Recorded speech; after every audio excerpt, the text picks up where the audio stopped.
Last week on the show, we visited a local cabinet shop and had our kitchen cabinets and countertops put in. Our electrician shed some light on the situation.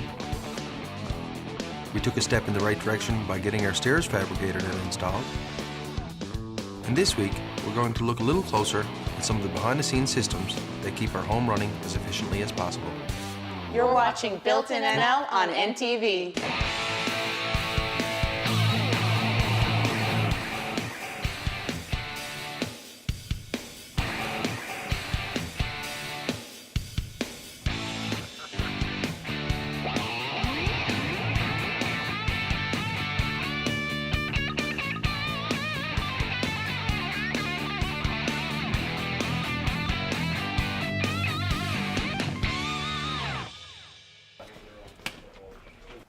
We're putting the finishing touches on things here now.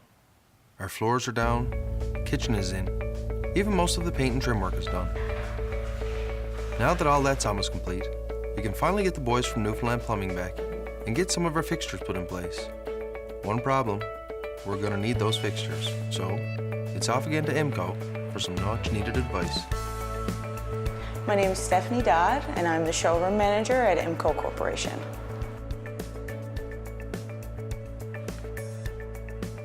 We picked out some really nice fixtures for Mike and Tanya.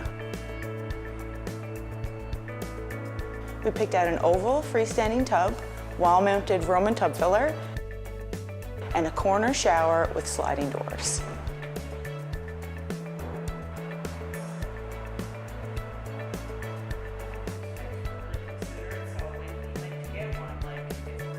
Another item is a one-piece concealed trapway toilet.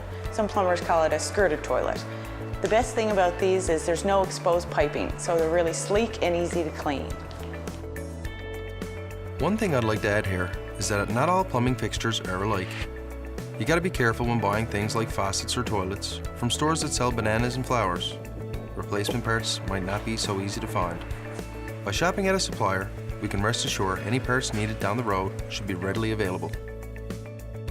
It's important to buy brand name products because they come with a much better warranty. They're easier to find parts down the road if they're needed. And folks, if you've ever wondered just how high-tech a shower can get, then check this beauty out. This is a Kohler digital DTV system with 6 ports. 6 ports means how many different fixtures you can have in your shower.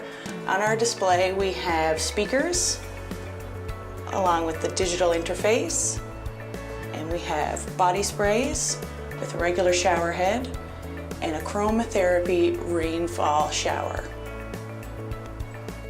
I could stay here all day and check out these gadgets. And who couldn't use a shower with a built-in stereo system to listen to jigs and reels on a Sunday morning? But we still have a lot of work to do back at the house.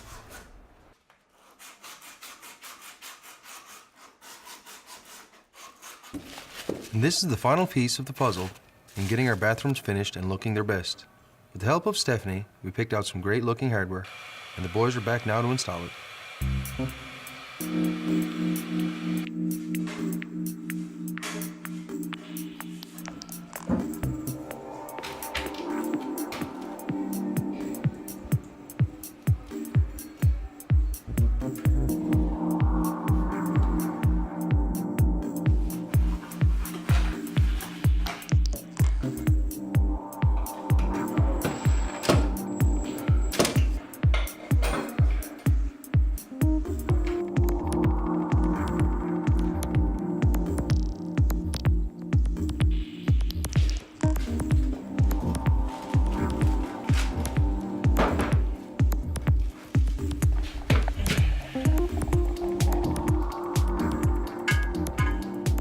It's important to seat the wax ring here that your toilet sits on, as Steve is doing.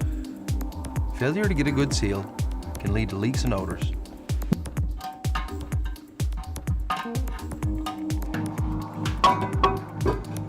And while the boys are here, we're going to put the finishing touches on our in-floor heating system. We went with the compact, high-efficiency electric unit that was selected by the good folks at IMCO for the calculated load of our home. So we're back today to put the heart of the heating system into Mike's house. We were at IMCO Supply this morning and we purchased this 18,000 kilowatt electric furnace. It has a small footprint, but it's plenty big to supply the power for this in-floor heating system in Mike's house.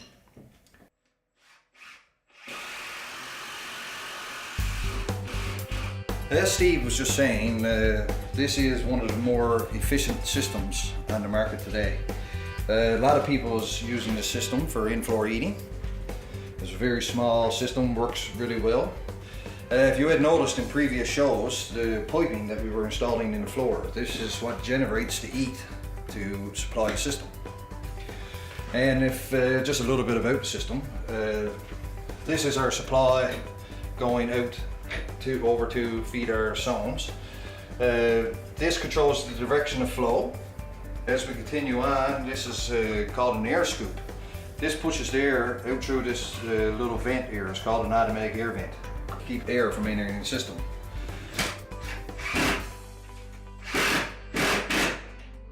This little green like tank here, this is called an expansion tank, and what it does, it prevents too much pressure due to steam or too much water getting in the system.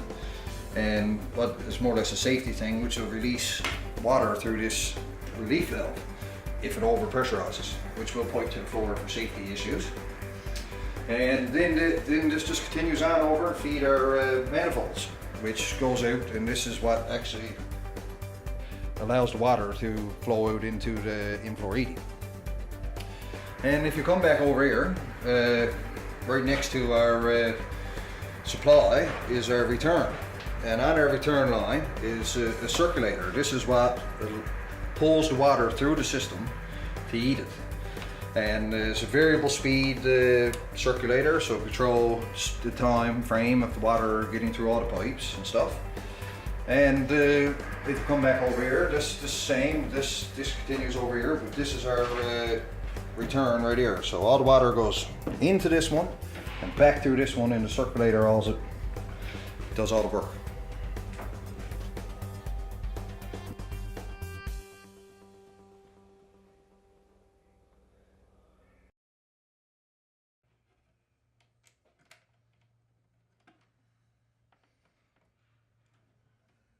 Okay, so now that the plumbers are done with their end of the system, it's time to get Adam back to hook up all the electronic parts to this puzzle.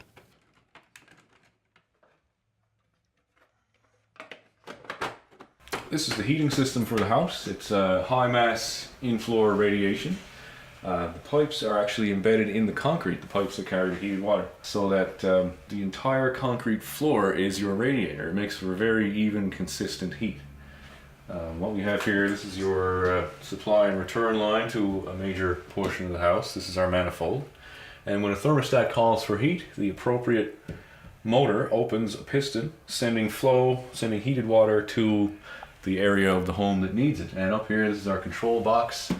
Makes the magic happen. This routes all our signals from the thermostats, power to these valves, and it also tells the furnace when to cut in. So we have the power here, and when a zone is calling for heat, we have diagnostic lights. It's very easy to troubleshoot after the fact, and it makes for a nice tidy installation. Adam, of course, also installed our HRV system, as you might recall from previous episodes. And while we got him here, we might as well get him to put the finishing touches on that HRV system. The thing I like most about working with Adam is that he knows the products he's working with, inside and out. All I said to Adam when I hired him was, treat this house like it was your own. Use whatever you would if you were building your own brand new home. And he did just that. Right here we have the Venmar X30 HRV. It's the heart of our heat recovery ventilation system. It's a 200 CFM unit, a little bit big for the job, but considering the long straight runs of flexible duct we had to put into this job, it's the right model for the application. Very energy efficient. ECM stands for electronically commutated motor, of which there are two, one for supply, one for exhaust, and they're in here. With heat recovery, a modern home is very airtight and needs to be properly ventilated. The air will become quickly very stale if it's not ventilated properly, so this is required by the building code. With a heat recovery ventilation system, this is a heat exchanger. When the exhaust air comes through this airstream here, it enters a series of tiny passageways inside the heat exchanger before it's pushed back outside. When the makeup air, the fresh air, comes back in from outside, it's preheated by the exhaust air. The two airstreams don't mix, but they share adjoining walls inside this heat exchanger, causing the incoming air to be preheated. Most HRVs, heat recovery ventilators, will do about 68% efficiency, which means 68% of the heat is recovered and put back into the incoming air. This one does 75, and it does that using only 18 watts of power. Very efficient.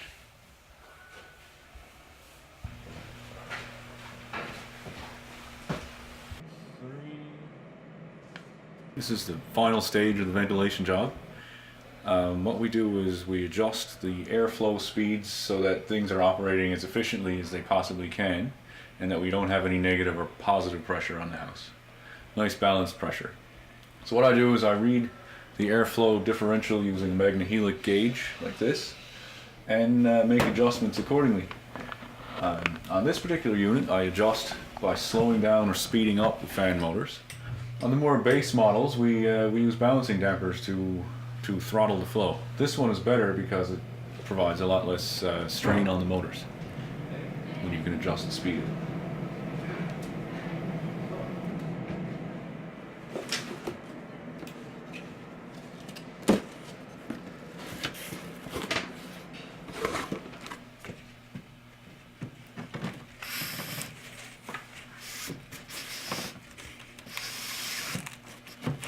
This is our main ventilation controller. This is how we control what the ventilation system does in the house. This is our mode selector here. It'll give you recirculate, 20 minutes on, 40 minutes off, continuous low speed, and smart mode, which takes the outdoor temperature into account. We can also have turbo, which is a high-speed fan. You push it on turbo and it will stay in high speed for a preset amount of time. This is the Honeywell Digital T87. It's a modern version of the old Honeywell round thermostat that's been in use for 50 years, but this is a nice updated take on it. Backlit, easy to adjust the temperature, and comes with a backing ring in case there's any imperfections in the hole, the drywall hole. Very accurate, nice digital thermostat, perfect for any hot water or steam system. Great.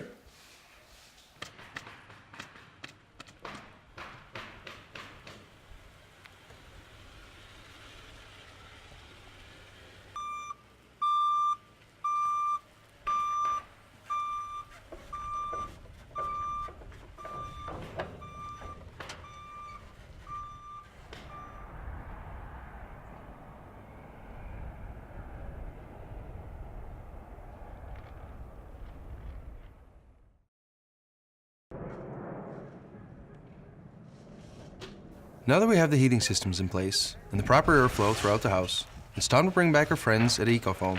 But this time, instead of spray foam, we're going to apply blown-in insulation in our attic. Blown-in insulation is quite different from the spray foam insulation behind our walls. There are different types of blown-in insulation, but in our case, we're using a fiberglass. When applied in a 17-inch layer on our ceiling, we will get an approximately R50 insulation value.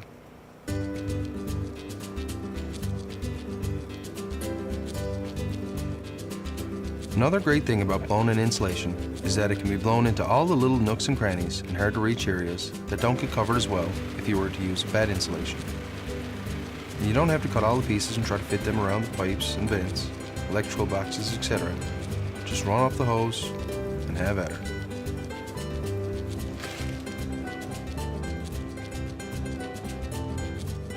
The guys keep going until every square inch of our attic is covered in this white fluffy blanket of insulation. We're now ready for the long cold winter ahead.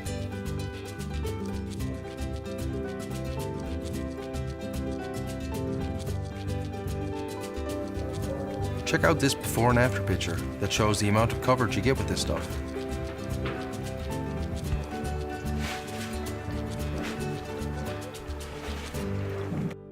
You may remember Darlene Squires from an earlier episode when she came and installed our well pump. Well, she's back again now to take care of the remaining work on the inside of her home. So it's back to the utility room for some more installs. So basically what Darlene is doing now is connecting the well controls and water line that were ran on the exterior of the home to the controls and filtration system on the inside. Okay, before we had the foundation poured, we put in the sewer pipe or the water line pipe going inside, so it was a pre-install of the water line going into the house. So when we put the water line and tech cable has gone in now, the water line is actually going to go inside to be able to go onto the tank that we're going to install, and the other line, which is a tech cable, that will go in and connect into the control box, which we will be installing as well.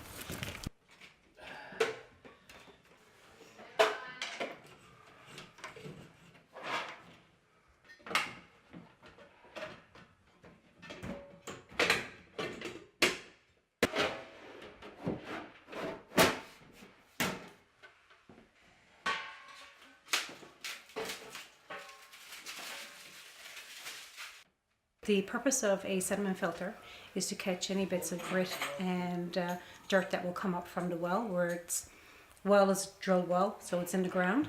So this will actually catch any grit that won't go through your system and into your home and clog up your taps. So this is very important to have. Even if you have a filtration system, always have this before the filtration, because this will get any bits of grit before it goes to the filter system and clog up those. So, but that's only just to catch the dirt and grit.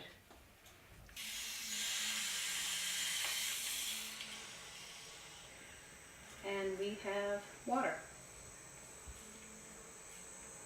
Are you sure? Yeah. Because I'll call it. No, single phase. Service amps, 8.1 is it? 8.1.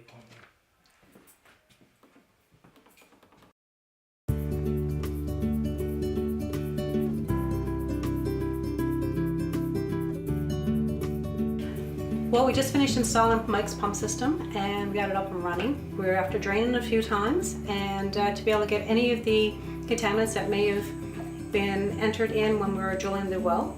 Okay, so we're getting the mineral test through an accredited lab through Petroforma, and once we get the results, we'll be able to find out if there's anything required in Mike's water to get it 100% crystal clear. So just a couple of weeks ago, Darlene stopped by and performed our water test on our new artesian water well, and she's back today with the results. So Darlene, why don't you tell us what's up? Hey Mike, basically your water test came back good. Mm-hmm. The only thing that was outstanding is that you have better hardness in your water. Sure. So we recommend a water softener. And I mean, I guess a water softener system is probably a pretty simple system to use. All you have to do is add a little bit of salt every now and then, and works on its own. Yeah, good. I think even though our water is probably, really great, like you say, it might be a great idea at this time, in a construction process to maybe put in a water filtration system just to, ensure that we have no issues down the road. We can certainly put in an RO system, and that'll give you pure drinking water and cooking water as well. Let's do it. Sounds good. So now that we have the hardness taken care of in Mike's water, we really wanted to make sure that he had the perfect crystal clear water that everybody's looking for. So we went and we installed this reverse osmosis system. The reverse osmosis system is 3 basically small filters down on the bottom. One's a micron filter, and then there's the 2 carbon filters. Then on top of the system, we have the reverse osmosis membranes. They will remove absolutely anything that will come into his water, such as fine bacteria or fine sediments.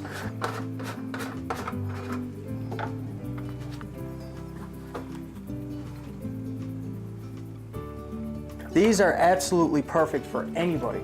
If you're on city water, if you have an artesian or a surface well, these are absolutely the best thing that you can have for your drinking water.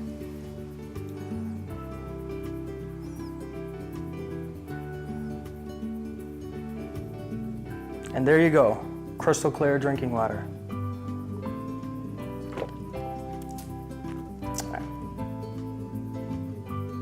And that brings us to the end of another episode. You're not going to want to miss out on next week's episode and season finale, because we'll walk you through the finished home and show you all the great features during our final reveal. Thanks for watching, and we'll see you again next week on Built in NL.